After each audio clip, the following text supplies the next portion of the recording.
Every October, as the days get shorter and darkness falls earlier and earlier, our thoughts creep towards Halloween and all things spooky. In Salem, Massachusetts, Halloween is the most crowded time of the year when tourists flock to the famous spooky landmarks, the site of the witch trials of 1692, the house from Hocus Pocus, and the headquarters of the Satanic Temple. The city, known for its historic witch hunts, is now home to headquarters of the Satanic Temple. But the Satanic Temple isn't just a tourist attraction. It's a community landmark, a house of worship, and a center of activism. Over the years, the temple's members have raised the national profile by fighting for the freedoms afforded to other religions, including here in Boston, where they accused the city council of discrimination for denying the group's request to deliver the invocation at the weekly meeting at City Hall. And in several states across the U.S., where the group has demanded that satanic... Foundationally, the Satanic Temple seeks to protect public spaces from religion. So anytime there's a move to put the Ten Commandments in a courthouse, the Satanic Temple is there, calling the bluff, and erecting a statue of Baphomet, the goat-headed demon. Lucien Greaves, co-founder of the Satanic Temple, says this satanic display is a symbol for their right of religious freedom. Here in Illinois, the Satanic Temple has unveiled its holiday display. It's becoming a staple, just like the nativity scene and the menorah and the Christmas tree. This holiday display by the Satanic Temple features a snake wrapped around a cross. It reads, "The greatest gift is knowledge." This is now the third year that they have put up a display. Every year that it's here, it spurs a conversation about religious displays in public places. He says if you don't like it, don't look at it. I don't really know a good way to describe the Satanic Temple. A bad way to do it would be to call them a kind of Westboro Baptist church, but for people who want to protect the separation of church and state. They use all sorts of public and private tactics to challenge religion seeping into public institutions. For some, their antics are amusing. For others, highly disrespectful. But for the vast majority, probably just misunderstood. There wouldn't have been a reason for us to really start an organization unless we were going to do organized activities like we're doing. And there was certainly no need for some of us to make ourselves targets in culture war if we weren't doing something to some productive end with that. Lucien Greaves is the co-founder and spokesperson of the Satanic Temple, and probably the Satanic Temple's most visible Satanist. And as the political climate that we're living in heats up, that visibility has turned the Satanic Temple into a prominent target for domestic terrorism. Can you head over to 64 Bridge Street, the Satanic Temple Art Gallery? Reports of a already detonated pipe bomb, some fire damage, and nails on the porch. The Satanic Temple has been the victim of violence a few times. In April of this year, someone threw a pipe bomb at the headquarters. In 2022, an arsonist poured lighter fluid on the porch and set it ablaze. Over the years, the temple has received countless threats of violence. But for Lucien, there's very little point in trying to understand the motivations behind these acts of violence. I think if we complicate that narrative in their minds for them any bit, we're doing them a favor, because you have people doing some of the most depraved things in the world and hiding behind the cross. And then you have people, I think, doing good works who are associated with Satanism, and vice versa, too. There's good and bad on any end of it. But they would argue that the core of their ministry, or should I say sinistry, is to protect a central tenet of our democracy. Democratic pluralism is something that is what the United States was premised upon. As the Satanic Temple, I don't think that we are fighting for some kind of massive reversal of our legal structure. We're holding us to it, and I think that should be recognized. Like, we should recognize and appreciate the fact that the law actually is on our side. But is it really? I talked to two constitutional scholars for their takes and learned that's not exactly wrong, but it's also not exactly that simple. There is a big debate. There's been a big debate for a while among scholars, whether it's liberal, progressive, or conservative scholars, about what is meant by separation of church and state. You could say that the Establishment Clause represented, at least since the 1940s, separation of church and state at varying levels. And that all changed in 2022 when the Supreme Court overturned over 50 years of precedent. What that has done is open the door to people going back and trying to make claims that we were founded as a Christian nation. With the election days away, the stakes of our country's future is top of mind for us all. So, this Halloween, the Globe podcast presents something truly terrifying: our current political reality. I think everybody always thinks they're living in particularly irrational times. I do think there are peaks and dives, and I think we're at a particular low point right now when it comes to overall respect for rationality and critical thinking. And, we're in a whole new world when it comes to election interference and propaganda that will be untangling for the next decades as to how all of this played out. At the risk of playing devil's advocate, Globe Magazine's Annalisa, Quinn, and I contemplate critical thinking, religious freedom, and the basic tenets of our Constitution and democracy from a very unlikely source.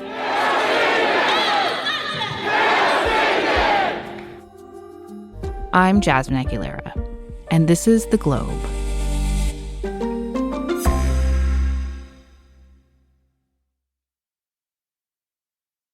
So, Annalisa, tell me how you first got interested in the Satanic Temple. Well, let's start with this. On Wednesdays, Boston City Council meetings always begin with a prayer. Good afternoon, everyone. I'm honored to introduce a special guest who will lead us in the opening prayer today. For years, priests, rabbis, other spiritual leaders have been invited to these city council meetings to give an opening invocation. To my Muslim brothers and sisters, assalamu alaikum. To my Jewish brothers and sisters, shalom, shalom. But it's not an open invitation. We read the word of the Father in the name of Jesus with the communion of the Holy Spirit.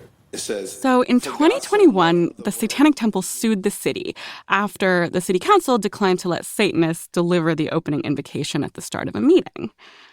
It made a lot of headlines, and it became a kind of regular drumbeat of headlines like that, not only in Boston, but across the country. The Satanic Temple is suing Governor Brad Little and Idaho Attorney General Lawrence Wasden. Tucson-based Satanic Temple of Arizona says they're suing the city of Scottsdale. Satanic Temple suing the Memphis-Shelby County School Board of Education.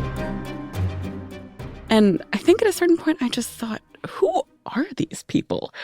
I knew that they didn't believe in a literal Satan, but I guess I had thought that they were just maybe a little juvenile. What are they trying to do here?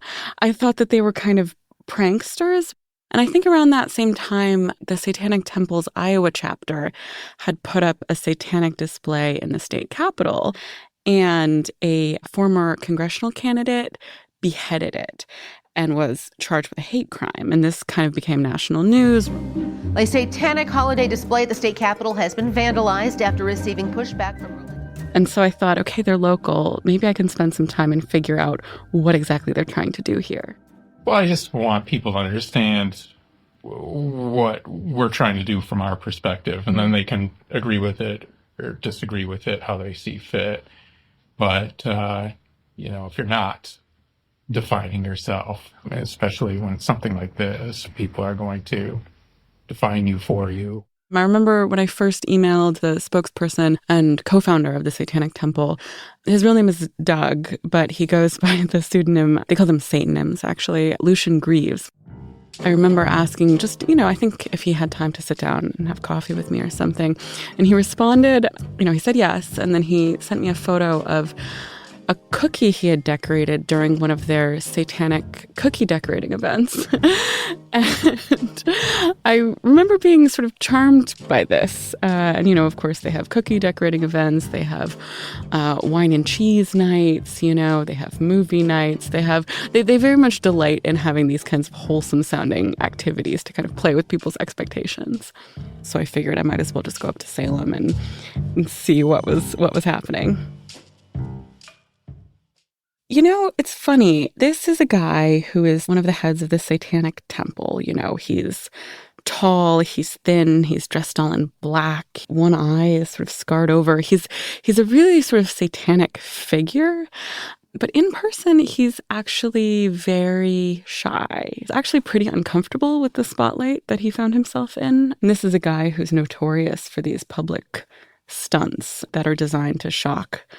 And so he was just very personally different than his public persona. So how did that public persona get made then? Essentially, around 2012, the then governor of Florida, Rick Scott, passed some legislation allowing prayer in public schools in Florida. Devil worshiping, yeah, awesome. And so this was essentially part of a sort of mockumentary that Malcolm Jerry, one of the other founders, was cooking up. In an age of consciousness and expanded consciousness and so what they did was they went down to Florida and they held a mock rally on the steps of the Florida State Capitol. We're here to lead the human flock in a direction of enlightenment and acceptance and embrace of we're not what you think we are, and we're here to, quote, thank Rick Scott for allowing Satanists into public schools. What do you think of Rick Scott? I think he's a great American. So it was very much a prank. You know, it got a certain amount of kind of bemused media coverage. The people at the rally were, actors. They were not real Satanists. You don't really believe that? I do. Isn't this a hoax? And the guy leading the rally was also an actor. You've got a crew here taping us, taping you. Where are you going with this after you've finished here with this footage? Eventually Lucian Greaves stepped into that role as the sort of public face. But at that time, I think it was sort of imagined as a bit of a one-off.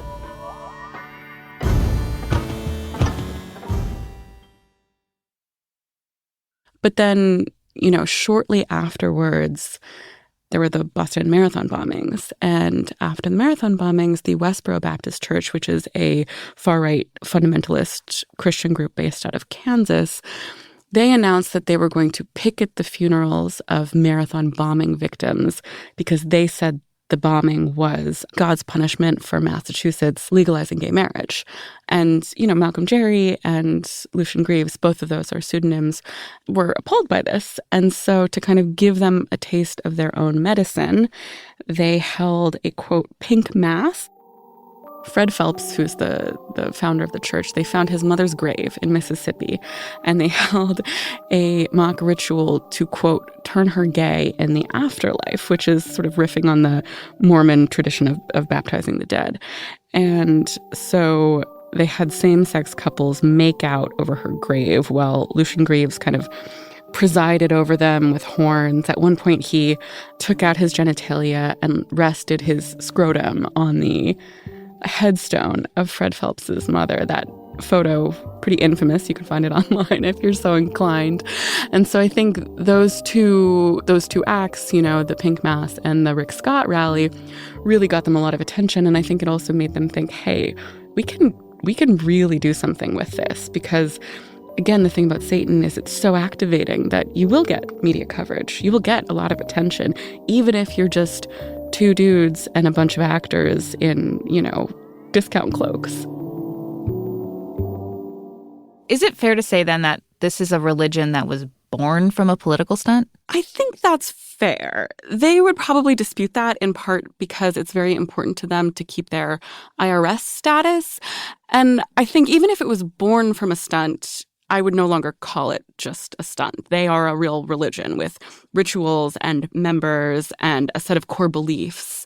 And so I think even if it started that way, that's not how it ended up. So then how did the temple make that leap from a stunt to an organization to a religion, one that's official enough for an IRS designation anyway?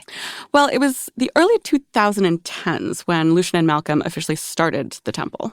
2013 or 2014, we formally founded. And at that time, Obama was in office, so certainly a larger number of people viewed the focus on church-state issues that we had as something of a prank. Mm-hmm. I don't think people took it seriously enough, and they still don't. People are beginning to change their attitudes a bit now, I think, in light of Trump and in light of the theocratic coup underway. But we've had the same kind of perspective on this from the very outset. And I would say that they are incredibly driven by the principle of religious pluralism. They grew up watching the Satanic Panic of the 1980s and 1990s. Dangerous kind of devil worship comes in the form of... They remember the rise of the moral majority. First of all, moral majority is nothing more than a special interest group. They very much feel like we are on a path to Christian nationalism.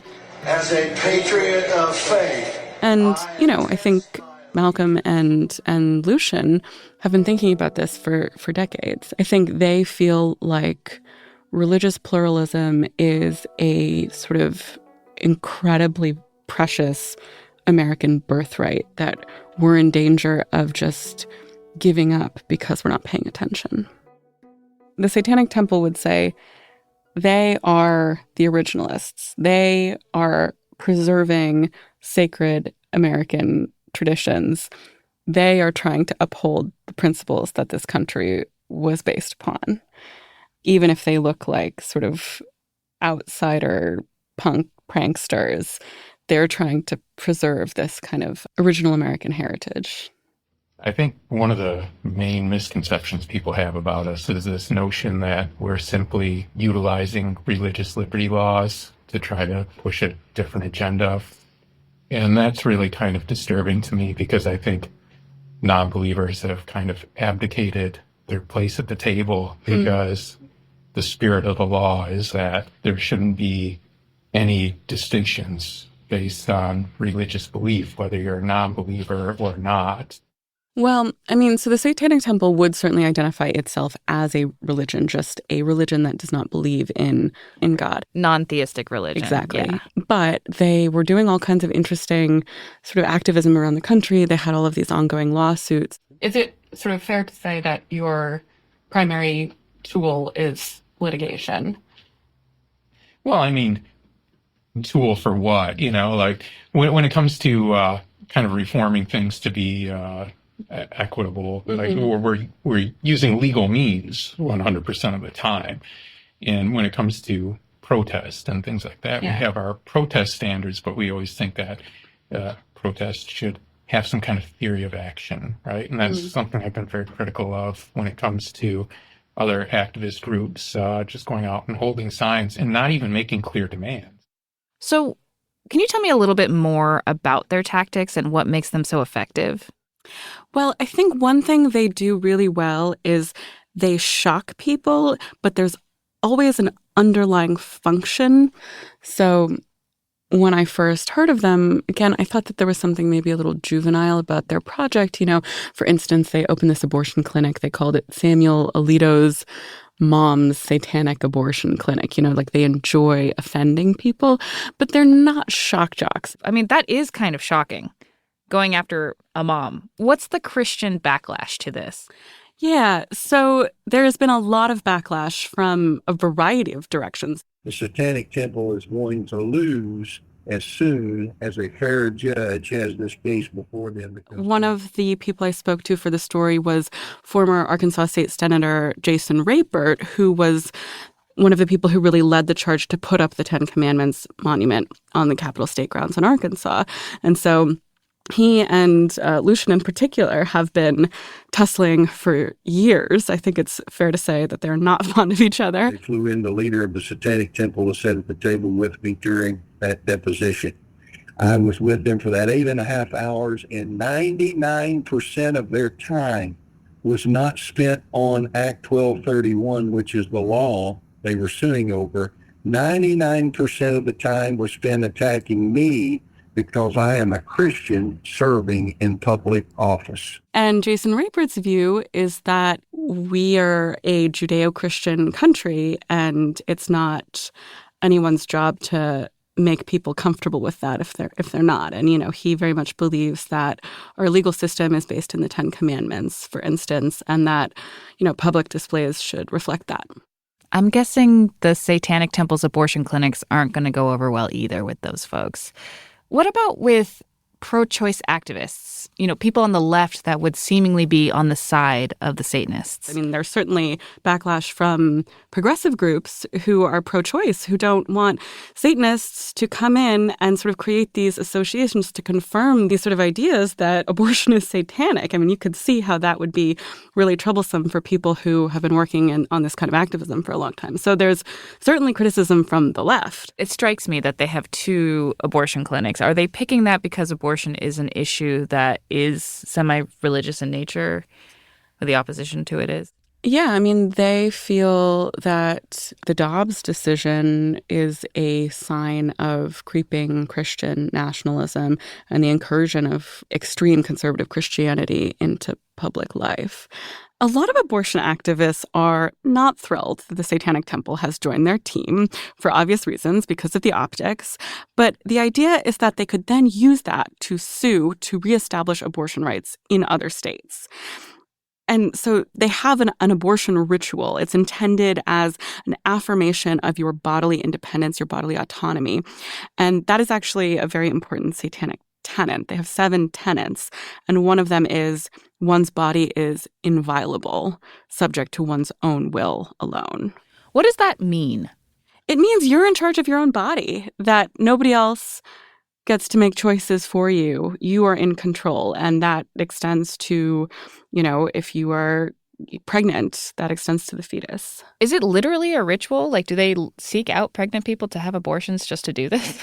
I mean, well, they offer it to pregnant people. So you might take an abortion pill and then recite one of the 7 tenets. This one, for example, they suggest you light candles or, do various kinds of breathing exercises.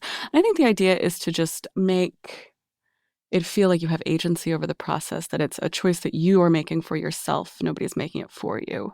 And to do it with a bit more intention.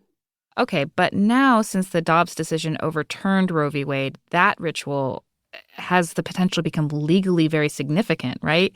In theory. Yeah, in theory. With, for instance, the Boston City Council meetings opening with a prayer, in theory, anyone from any religion could give a prayer. In practice, it is almost all Christian faith leaders. They might throw in a rabbi or an imam. And so the Satanic Temple tends to say that there are a lot of spaces where, in theory, anyone can practice their religion. In practice, it is primarily Christians or only Christians.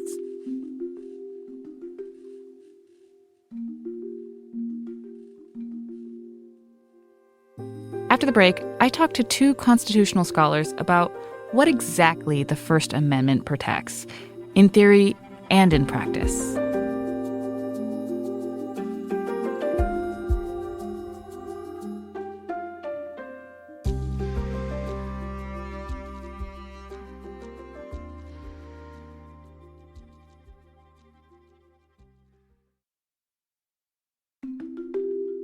Hey, it's Mike Bello, Deputy City Editor for the Boston Globe.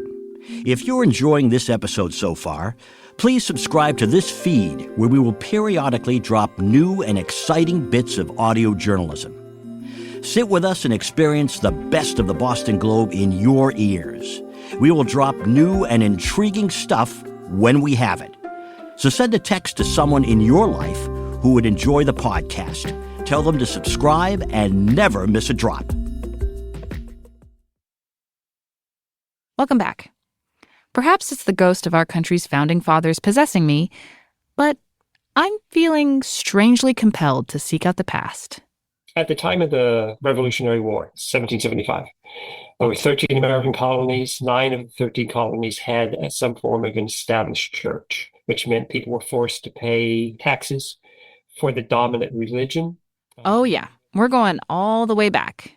Ghosts are big fans of history, But it's important, because to understand what the Satanic Temple is doing, you have to understand the First Amendment, one specific part. Within the Bill of Rights was the First Amendment that has free exercise clause and the no establishment of religion clause. So they seem kind of complementary of each other. Stephen Green is a First Amendment scholar at Willamette University, which is coincidentally in Salem, Oregon. That's got to be a sign of the spirits at work, right? Spirits or no, Stephen Green is a constitutional law professor, a historian, an expert in religious and legal history. Most of my scholarship is focused on the First Amendment, the religion law side of the First Amendment. I also reached out to Frank S. Ravitch. He's a professor of law and a Walter H. Stowers Chair in Law and Religion at the Michigan State University College of Law. Yeah, I've written about 10 books and written and been a signatory on amicus briefs to the United States Supreme Court.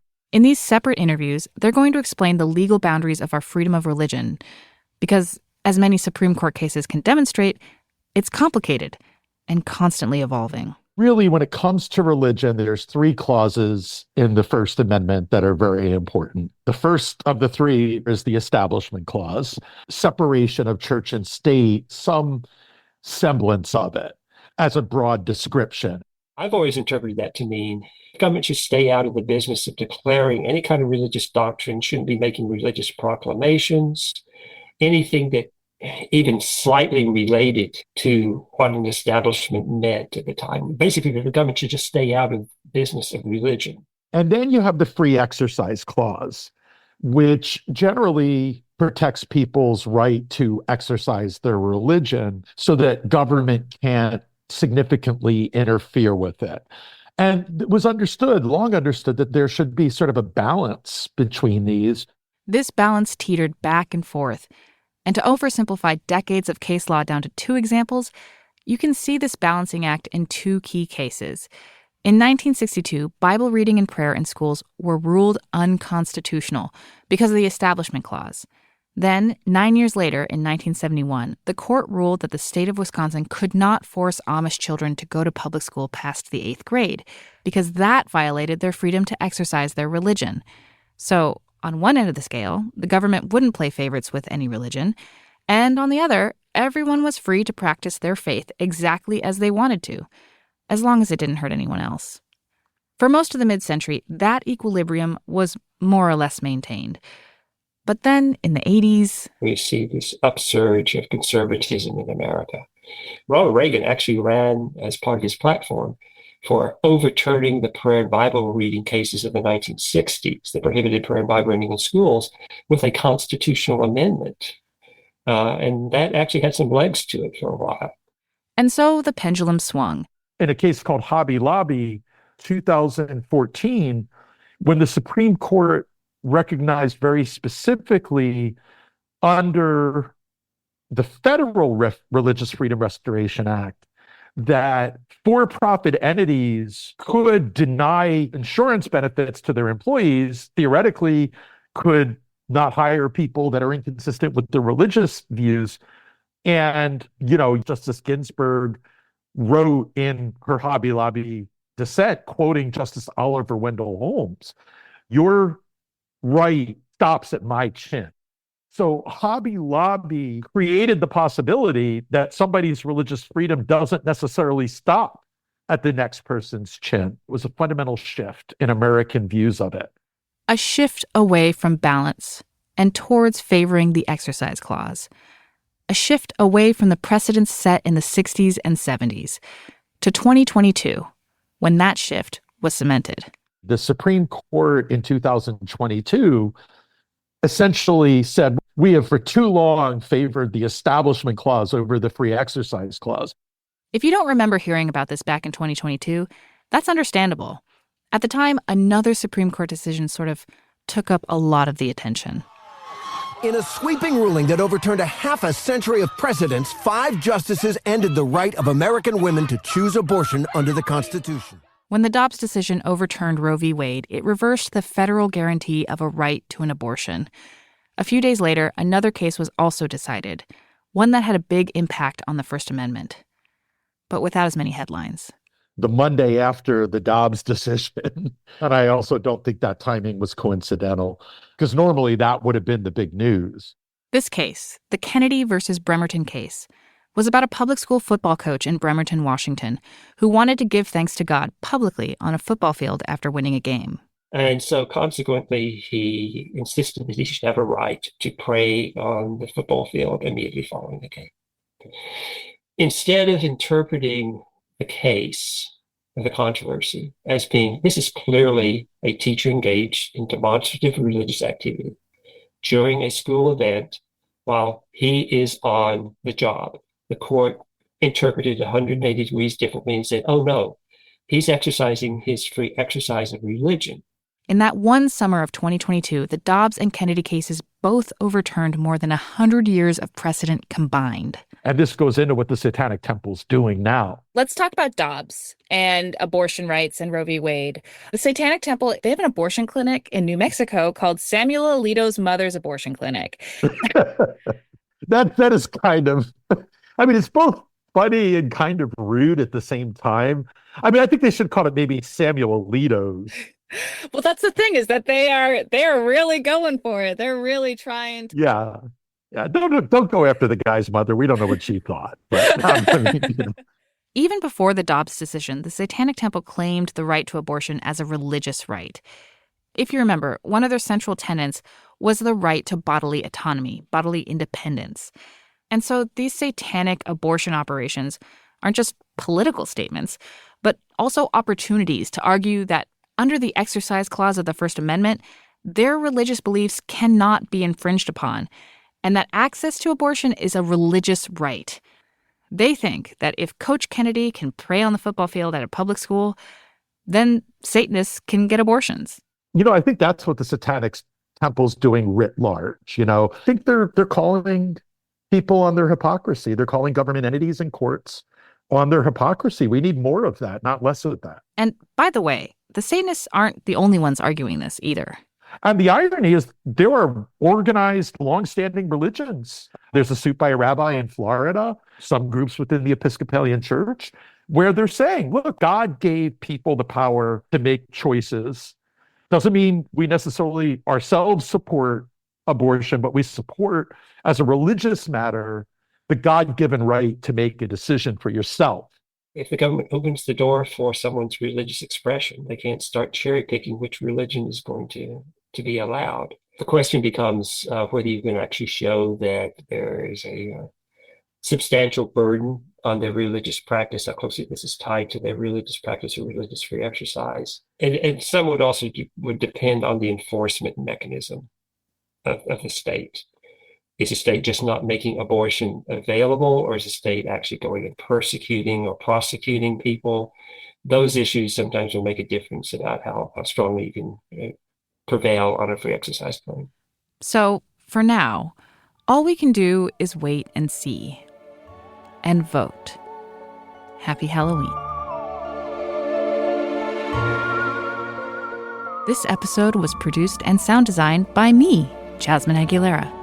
Reported by Annalisa Quinn and me. Edited by Kristen Nelson. Engineered by Uzair Ahmed. Special thanks to Matt Nelson, Steph Brown, Mara Melitz, and Francis Storrs.